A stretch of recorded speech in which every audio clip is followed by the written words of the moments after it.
Ako anang gipalampasan ni akong uma diri sa bukid diri sa Kalagangan.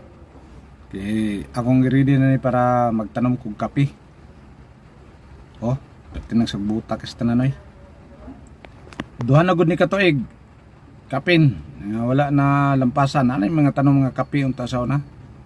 Pero matay na tong uban ani. Okay.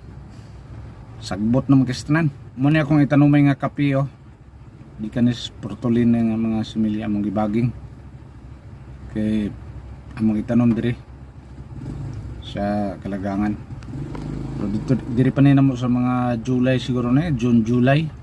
Pabuhon sa naman nig Mayo din mo itanom. Tanom mo kape ug kakao mo itanom ani. Ang pamaagi na mo ani pag palampas na ko diha. Konra video call, Google Map akong gidrawingan nga mao na ilang lampasan. Pag human og lampas nila, GCash din ang bayad. Ano kung naghagog adto pagbukid. Pana internet na. Balag di kalakaw nakapalampas ra gyapon. Di ba?